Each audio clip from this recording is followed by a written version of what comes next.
I'm the voice of Night Industry 2000's microprocessor, KITT for easy reference, KITT if you prefer.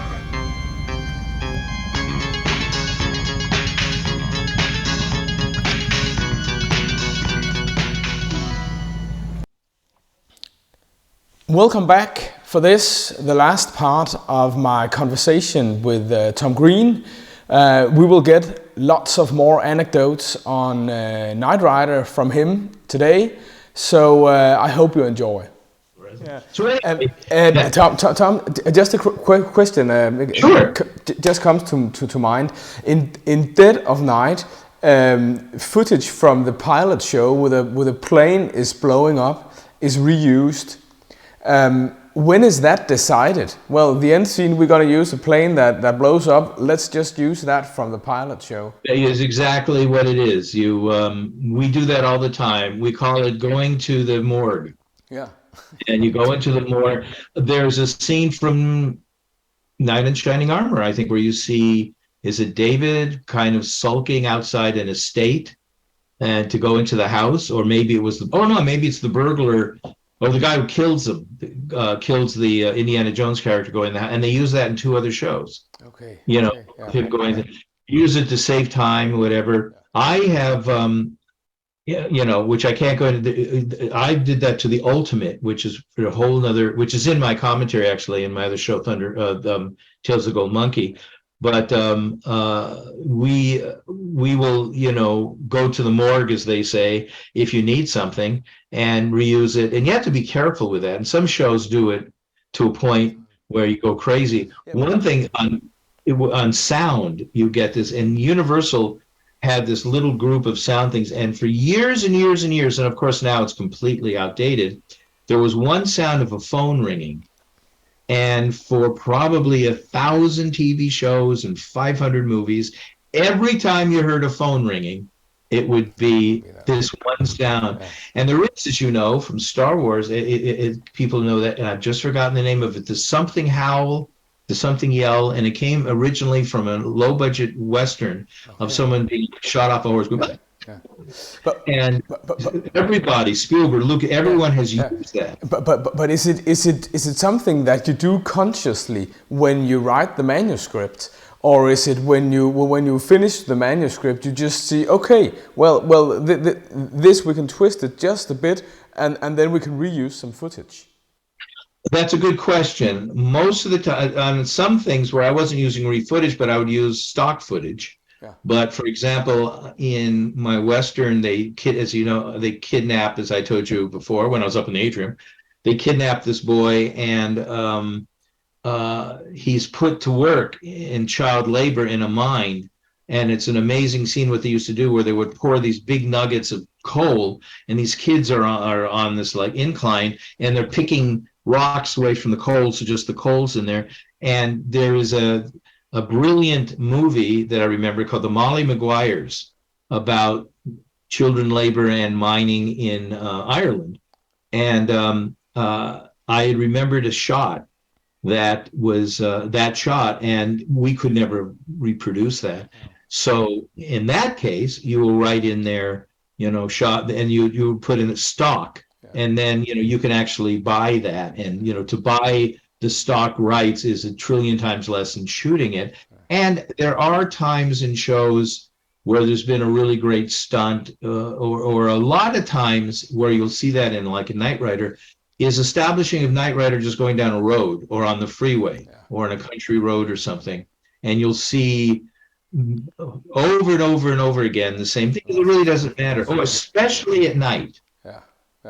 Because night is really hard to differentiate, and you don't remember night. And as a matter of fact, one of the first things I did about halfway through the second season when I was in there, they kept using these same 3 night shots over and over again. And I said, no, I said, let's get a second unit. Let's go. You guys go out and just shoot the crap out of, KITT driving around downtown LA at night, going in and out and going like that.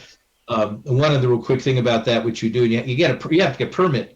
But the other thing, if you ever notice why most of the time when you see night shots and they're driving, the streets are wet, even though there's never been anything. Do you know why that is? Well, visually it just looks better. It's more dramatic. Okay, yeah. You get the reflections of the light on the. Of It's course. silly because everyone does. And as a matter of fact, when we did that, you have to get a permit to wet the streets at night. And I said, yeah, and make sure that they go out and they get the fire department to open and wet the streets. Nice. And you'll notice in those Night Rider things, they always have that look. Yeah. And the other thing about Dead of Night that we were talking about before was that when I went to Disney and I did a miniseries, and I sort of helped to start the career of the magnificent Meg Ryan. I'm very proud of that, and that was her first series.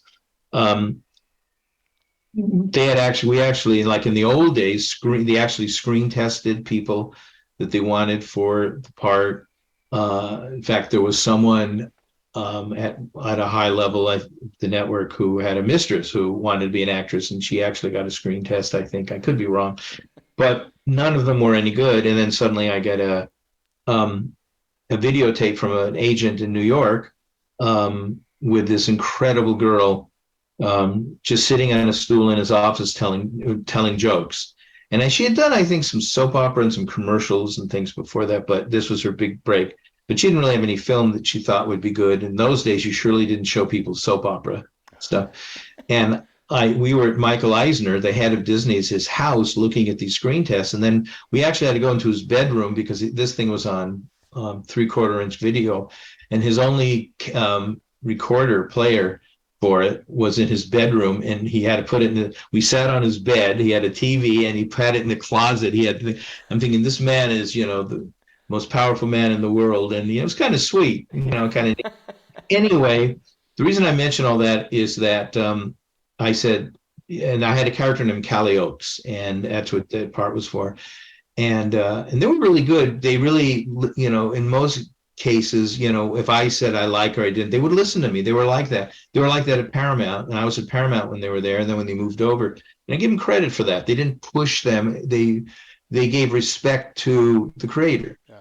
Anyway, and when I saw that after these really expensive, because it was a Western, so they actually they'd done screen tests where the people were in makeup and with horses and hay and this and that, like in the old days.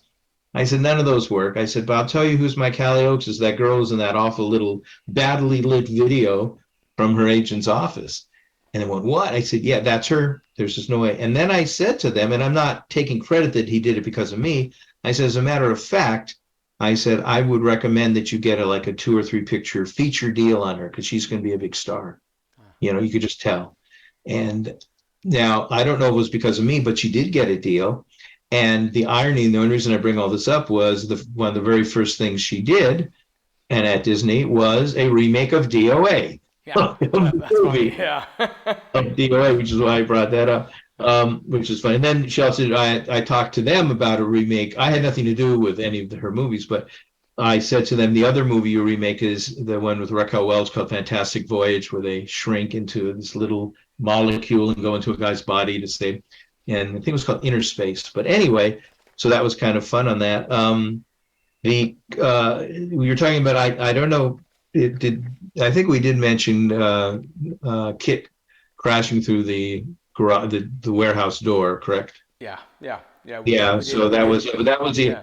So, the reason any other comments regarding Geena Davis? I do. I have something that I was going to mention about. I could talk about her now. But the other show that, and I'll end this with my favorite story of all about the remarkable Geena Davis. The other show that there were actually a fist fight on the set, and it was not because there was so much tension. It wasn't by the actors, wasn't the director, wasn't the producers. It was, I won't go into it. It wasn't Jack Gill. He would never do that, but it got that bad. Was an episode I did. Again, I wrote it with Janice Helmer called Speed Demons. Yeah. And that's where. And actually, because KITT has to go on the motorcycle track with them, if you remember, yeah. And Jack, they did really damage to Night. He was very smart. He brought extra Night Rider cars with him because they went through a lot. Yeah.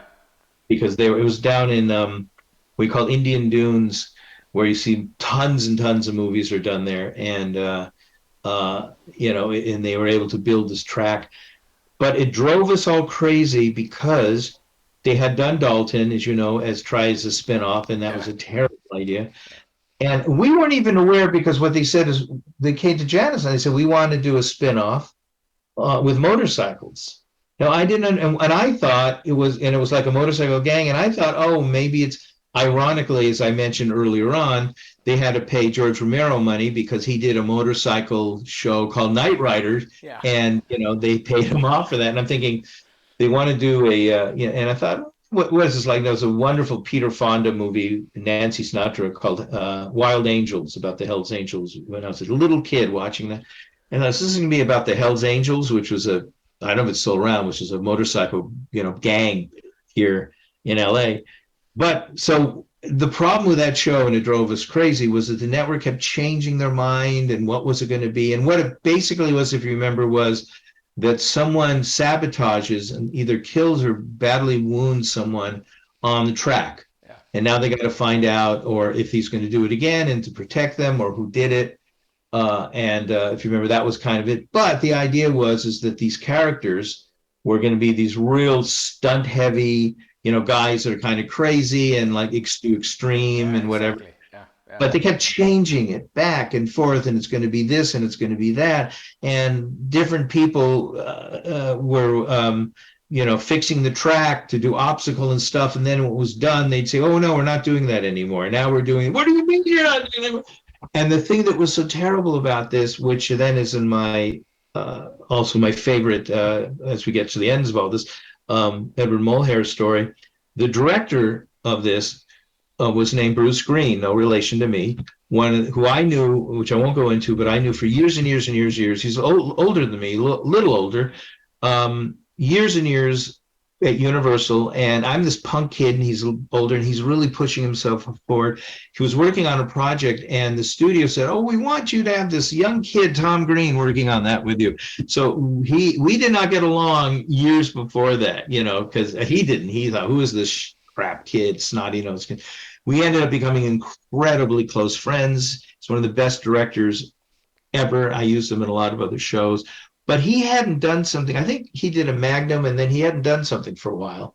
And then we got him on to doing Night Riders. So this was kind of a comeback.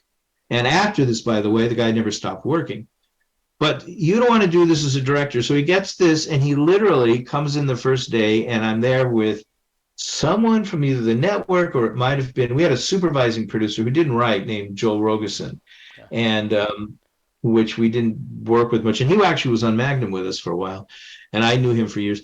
And I hate to say it, I think I got into, and he was making changes, but I didn't realize the network. And here's poor Bruce Greene getting his new chance on a new show, on a new series. And he's there with his script, and he was unbelievably organized. He had everything plotted out for the next, and he'll continue to be that way. Yeah. And here I am, and I'm remembering this now, I think I was in Joel's office, and I was getting so angry, and I don't lose my temper. But we were getting jacked around on this so much, and Joel finally did something almost to the point where he says, it'd be like going to Spielberg and saying, does it have to be a shark? Can it be a bear? Can it be, a Manitou? Can it be something else? Seriously, because at one point Joel said, you know what? Does it have to be motorcycles? Can it be like, the bike thing they do in France, or, can it be a marathon? And I just, went crazy. And so I took my script. I'm embarrassed to say this, and not in front of him, but I think I picked it up, and they're sitting here, and I threw it against the wall. It was in a binder, threw it against the wall, and the pages went everywhere. And you got to remember, by now, this is near the end, we are dead tired, and we've been working, and I blew up, and Bruce is going, oh God, what did I get myself into? And it got worse and worse and worse on that show with the fights and this stuff, but it did get done, and we finally got that finished. And ironically, because it was we never ever figured out how this was a spin-off. Oh. Who are these characters? And then, of course, and what they really, at one point, they said to us, or I said, can you high tech, make them really high tech? So they have they have the helmets, but in the helmet, you can see, the whole, like a whole control panel. Yeah. Type of thing.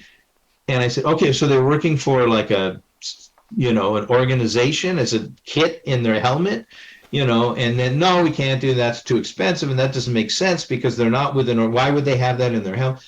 Anyway, it was insane. And of course, later, maybe a year later, a series came out and they kept pushing this idea of what they wanted. They thought it'd be cheaper is to do Knight Rider on motorcycles. Yeah. Somehow they thought that's cheaper to do. And KITT would be in the screen, and they had all these effects for that they had done for Battlestar Galactica.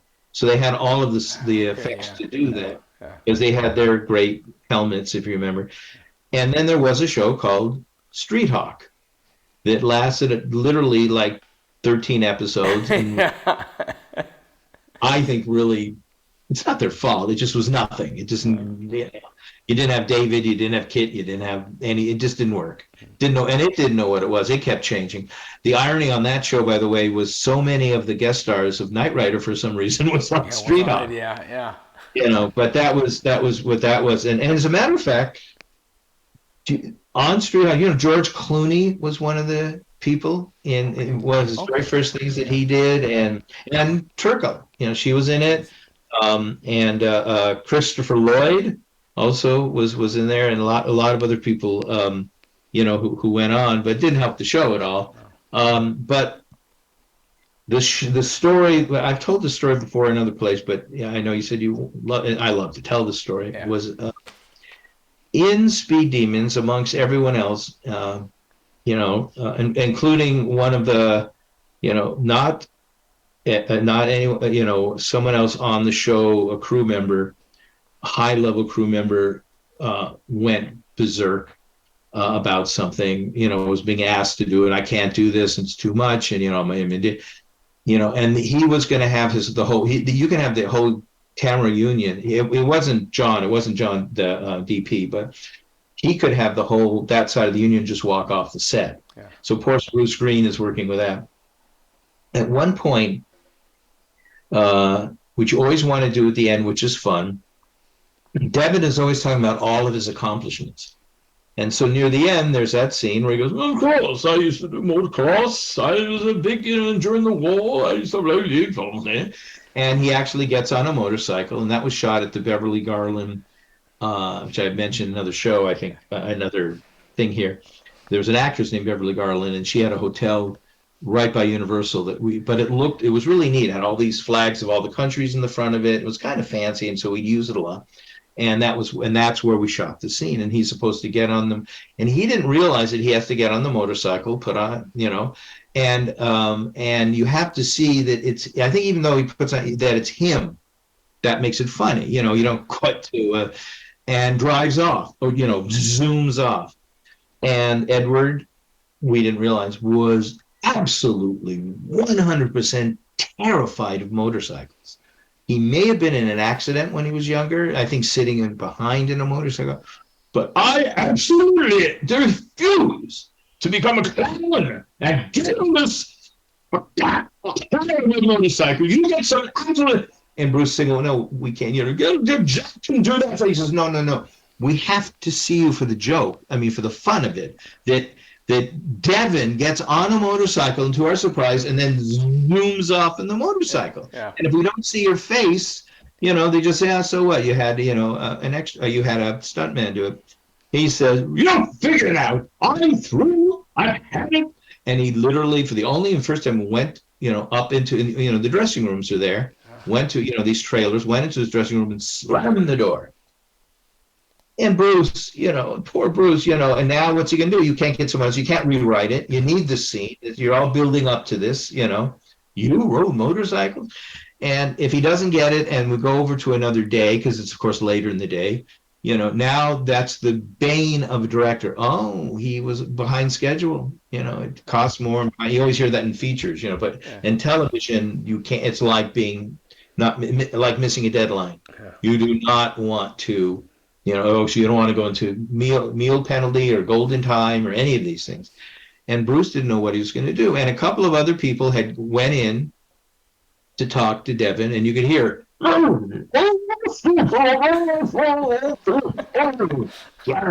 they'd come out and go like that. So Bruce came over to me, and I knew, and I felt, and he had been through hell on this, and he goes, anything, Tom, anything. He says, you're such a good time, he likes you. I know Devin likes you. I said, all right, I'll try. So I knocked on the door. Yes, it's Tom. Come on. Yeah, come on. I go in, closes the door, and he's sitting there brooding. The thing about him I liked, which was good, he wasn't a drinker or anything. So, if you get that in that kind of anger, then you forget it. Yeah, and a lot of them do that. They get, but they say in their cuffs, as they say. But he's just sitting there brooding. And I said, listen, I feel terrible. I wrote that. That's my thing. And he goes, I'm not blaming you. And you just, I have to have some dignity. I have to have a point in which I say, no, such as it. No. And I said, Edward, you're right. Look, absolutely right. I want you to know something. As you know, we talked about it. I was a kid actor and, not big fancy things. One thing I did, I worked for a circuit that would go do shows, on what we call a bus and truck in little towns, in the Midwest and whatever for a week or whatever. And I got to, in the summer, be the kid, and the music man and be the little kid or whatever. And loved it, and I saw you, as you know, one of the things that you did, which you're famous for, is Henry Higgins in My Fair Lady. Yeah. And I got to say, screw Rex Harrison. Down, and in fact, you were so much more brilliant in these little, because you're in these little theaters, bad acoustics, water driven, but you were magnificent. You held those audiences captive. You had a whole nother take on him, and he's great. He goes, well. And I said, and now what are you doing? You're in this silly show. You are this massive talent. I mean, you're up there with, Olivier and Richard Burton and, Oliver Reeve and all these people. You're this great English actor. You did Shakespeare. Yes, I did. Of course. With these people, I said, and now what do? You sit behind a desk and you spew, yes, maybe there is a prince in Alaska, and her daughter has been kidnapped by the Zauzans, and we need you now to immediately go before the bomb drops on. I said, it's crap, and then you disappear, and at the end, well done, Mikey. Or you're, April saying, I don't know, I hope he does well. This is crap. I'm writing this crap for you, and it's no good. You need to be doing something else. So here's what I'm going to do for you. I'm going to go right now up to the tower. Now, the tower, with Big Black Tower, that's where all the executives are. It's still there. So I'm going to go up to the tower right now, and I could be there in 10 minutes. I'm going to call Dick Lindheim and George Santoro, and I mentioned, I think, all the, and business affairs, and I think legal was Herb Stern. I said, I'm going to have a meeting right now. I say, this is urgent. I know they're up there, and I'm going to say, what we need to do right now for you, Edward, is release you from this contract. You need to be going back to do what you do well. You need to be back on that bus and truck, doing Henry Higgins, doing the Music Man, doing Fumed Oak, doing some great English, Long Day's Journey into Night. All these great, things that you were magnificent in. The Man Who Came to Dinner, I saw you, and you were brilliant. I said, no. So what? You were making what, 500 a week there, but you loved what you were doing. This was magnificent. This was you and your art, and you were happy. Now you come in for 2 days. They grab you. What? You make your 50,000 an episode. I said, but money is crap. It doesn't mean anything, because look at you. Look at you now. You're being made like a clown. They put monkeys on motorcycles to make people laugh and go, no. So I'm, what are you saying? I said, I'm going right now to the tower. I'm going to get your agent on the phone. He'll be on a speakerphone, and your manager, and we're going to release you from this nightmare that you're in right now, and get you back to doing those, bus and truck. I said, I saw, I don't know what some English actor was doing. I saw him on TV doing a reverse mortgage commercial, or it may have to do with insurance for automobiles or something. You can be doing that too. And so I get up and goes, well, I mean, you can talk. I said, no. You're not going to go out there. You're not going to sit on that motorcycle. I'm not going to let it happen. And I start to walk, and he gets up and goes, wait, what are you saying? I said, sit down, we'll take care of it. And he gets up and he gets to the door as I'm going down his steps. He goes, don't have no decency, for the goddamn sake. Stop right now. And so I stopped, and I look and say, yes. Now give it. And he goes in, and like 3 minutes later, he comes out, and he has his motorcycle helmet on. Let's get through with this. Let's go. He comes down, and Bruce looks at me like, what?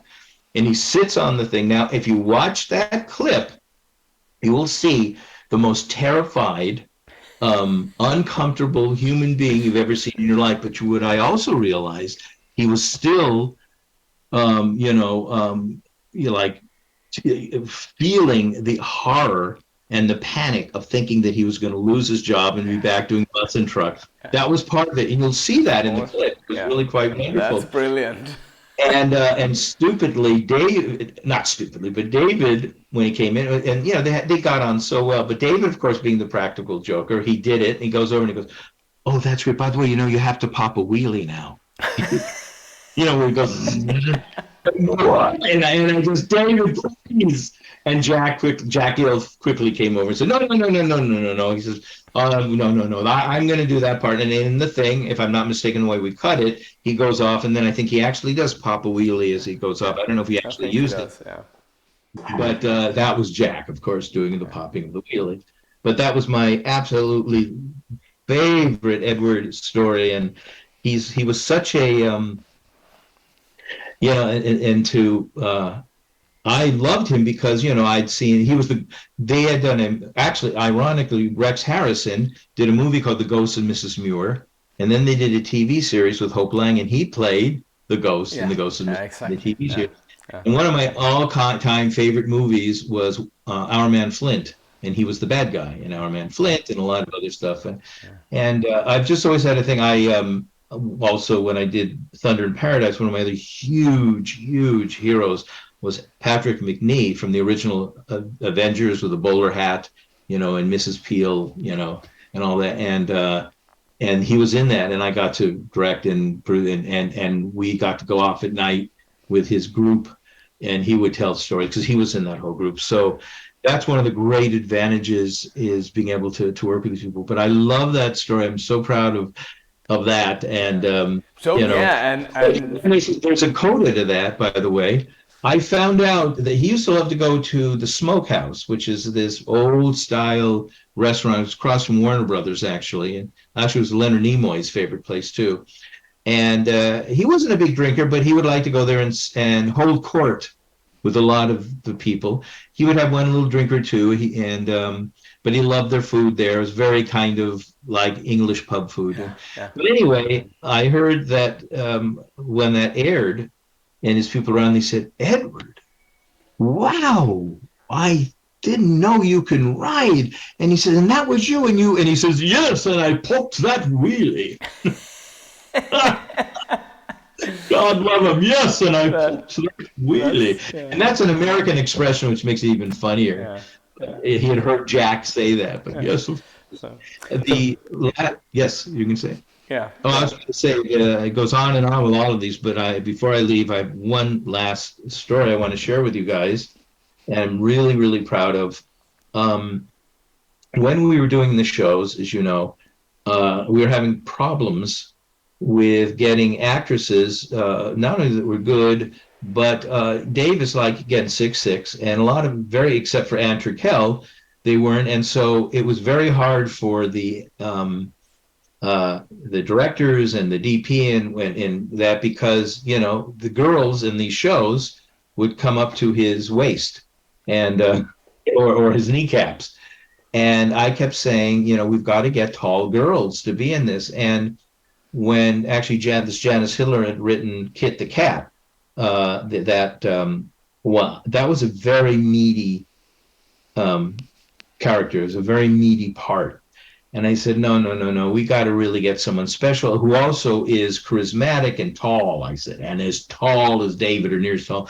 And of course, the casting director said, where are we going to get? They don't exist. There aren't these tall. I said, yes. I said, listen, we're not writing Chekhov and Shakespeare, and we're not looking for Meryl Streep. You know, we don't need Meryl Streep. We just need someone tall who's attractive. And I said, and I just came back from New York, and everyone knew this, but at that time, really tall girls, models were in vogue. It was a big thing. And I said, there's thousands of very pretty girls and models in New York. I said, go, and, you know, and they all want to be actresses. I said, you know, go to the agencies there and, you know, send me some pictures that you like, that you think are good, you know, like 20, 30 pictures of girls, and they've got to be at least 6'2", 6'1", 6'2". And, you know, she's a professional, and of course that was all phone, and within a day I had messenger to me all of these, you know, 8x10s, and I'm going through them, and I see one that just knocked my socks off. I had never seen such a beautiful, you know, gorgeous, but also smart and great eyes and sexy and friendly. She looked like the girl that you literally, the girl next to the one you know, you don't want to date, you just want to marry. Yeah. And her name was Geena Davis, and she had never done anything before. Well, you know, before she knew it, literally like 2 days later, something, no audition, you know, it was like, you know, this is the one. She was on and we were shooting the first scene. She got the part, of course. We're shooting the first scene, and in those days, Universal, as I said, would keep using old equipment over and over again. We had the old 35 millimeter, like you see in old movies, 35 millimeter cameras would have these big blimps on them. Yeah. And you see that in all these movies. And at that time, Panavision and Panaflex, they had much, much smaller, you know, cameras. And they weren't allowed. I think even Spielberg maybe broke it when he did Sugarland Express or something, where he finally said, fine. He may have even said, I'll pay for them or whatever. He says, I'm not using these big cameras, because that was a whole thing was a chase, you know, on the road, like Doodle. Maybe even did it for Doodle. But anyway, the reason I mention that is there she is sitting, and we used a practical apartment in North Hollywood, right by Universal. It was about 105. You know, it was in the summer. And so you're in this little apartment with this giant camera and all these lights and very little ventilation. And she's sitting there and, you know, tired and all this going on. She's never done this before. And it was, you know, kind of a nightmare. Now, the director of that is an English director named Geoffrey Hayden. And his wife actually is a very famous actress, Eva Marie Saint. And Geoffrey sadly isn't with us anymore, but they had one of these magnificent, you know, 30-year-old, 40-year-old marriages, and wonderful. In fact, her daughter, God, was it? I think Rebecca Hayden or whatever. But she became like the head of one of the development, and she was one of these people that, which is very rare, who was brilliant, who knew story, knew things, and all that. Point about Geoffrey Hayden is he was also one of the nicest people you'd ever meet in your life. He had a big heart. He's a good director. Never got angry, really cared about people. You see why Eva Marie Saint was married to him for so long. He's just a very genuinely beautiful man. The reason I say that was I was surprised because at lunchtime he comes into my office, and he had done other shows of mine. I've known Geoffrey, and you know, you use Geoffrey. There's three great directors. There was Bruce Greene. There's a brilliant director who also did Knight Rider, named Harvey Laidman, who was, I think, the best director ever lived in television, and Geoffrey Hayden. Anyway, he comes in my office and he looks terrible. And usually his sets are filled with frivolity and laughing and fun. I goes, what is it? He goes, I hate to say this, Tom, but I think you're going to have to, what we can do is we get back from lunch, let's do some other scenes, you know, because it's easy. We have other standing sets. You're going to have to replace that actress, I think. I said, what are you talking about? And he said, well, you know, this is her first thing. She's not very experienced. She's a lovely person. She means well, but I don't think she's going to get through this. This is a pretty big part. and she's really doesn't seem to have it. And we're just going to go over schedule. Everything's going to be bad. And, it's your job. I think you're going to have to talk to her. And I think, we can recast. And I went, whoa, to Jeffrey. He says, I hate this. You know me. I don't want to do this. I said, Jeffrey, listen to me. I was there early. I saw what she looks like. I'm blown away with her. And I'll say, not only are we going to keep her, but I hope that you're in the audience 5 years from now when she wins an Academy Award, which is really funny. Because, of course, 5 years later, she won an Academy Award. And so now he said, all right, well, he says, I'll tell you what. After lunch, we're going to be doing her close-up. We're going to do what we call an over-the-shoulder shot. And you do your master with everyone. Over the shoulder, as you see, it's on her, camera's on her, and David is in front of the camera, and you just see the back of his shoulder as he talks to her, and then you do the reverse of that. So he said, and that will really show us if we can do it. And that gave me an idea. So I went to David at lunch, and David liked her. He said, "What?" And he liked her too because I could look right in her eyes. She's 6'2". And I said, David, we got to come up with something. And so what happened was we did come up with something. And at the end of the day, Jeffrey Hayden came to me and said, I don't know what it is. She's brilliant. She's perfect. She did all her close-ups great. She's going to be fine. Thank you. And I'm so glad. Thank you so much. I said, yeah, I told you. Well, what we did, which I never talked about, in fact, last time I saw David Hasselhoff, we talked about this, and he, oh, yes, I remember that. He loves the story. Was because it was over the shoulder shot and David's back is to camera, we quickly typed up and then got the lines that they have. Came out to 2 pages, and we put it in larger, a little bit larger font, as they say. And when we went in there, when no one was looking, he took the 2 pages and he taped them to his chest. Okay.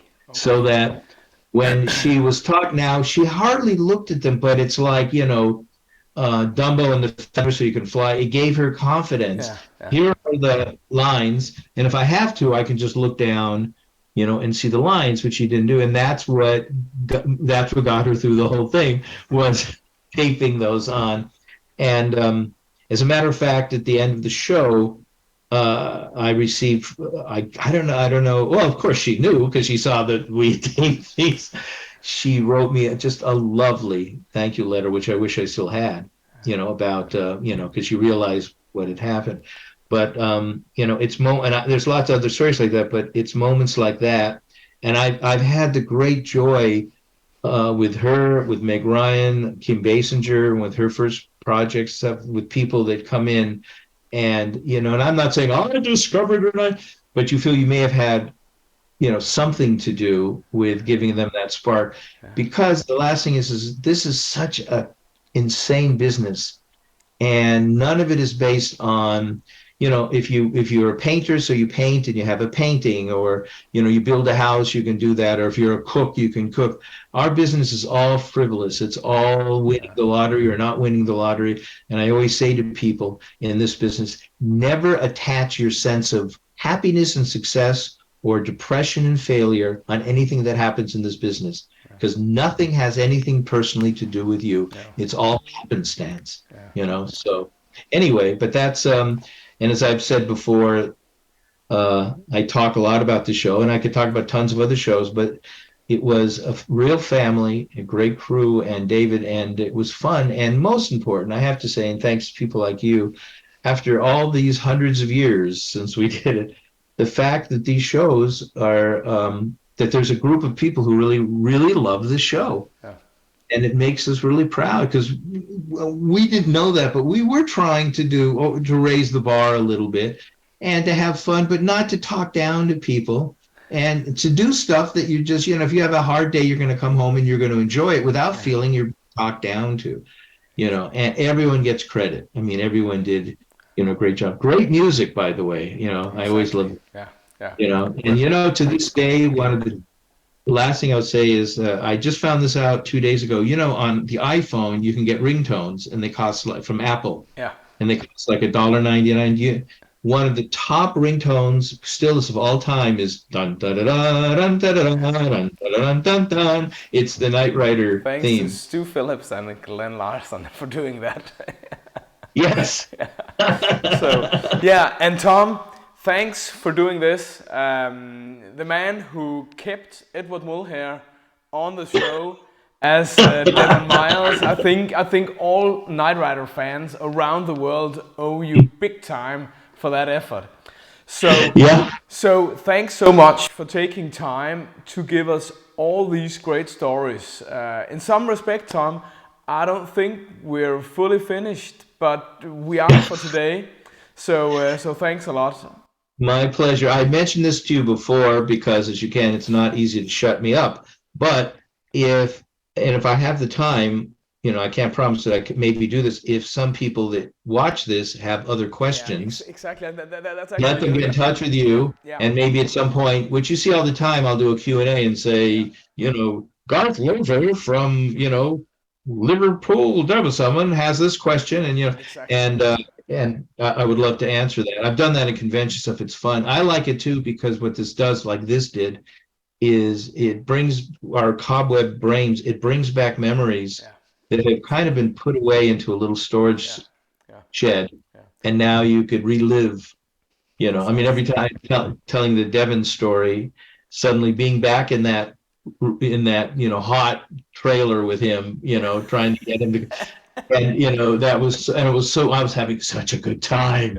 So I can relive those things. So thank you all, and thank you. This was great. Brilliant.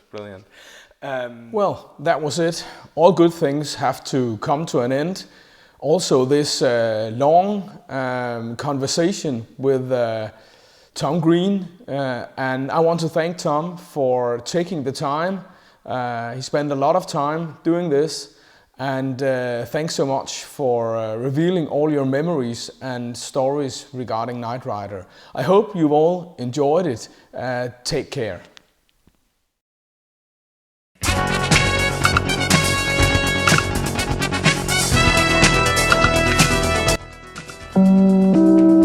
Hello friends, it's me, KITT. When I'm not out fighting crime, I like to follow my friends at KnightriderHistorians.com. Check it out.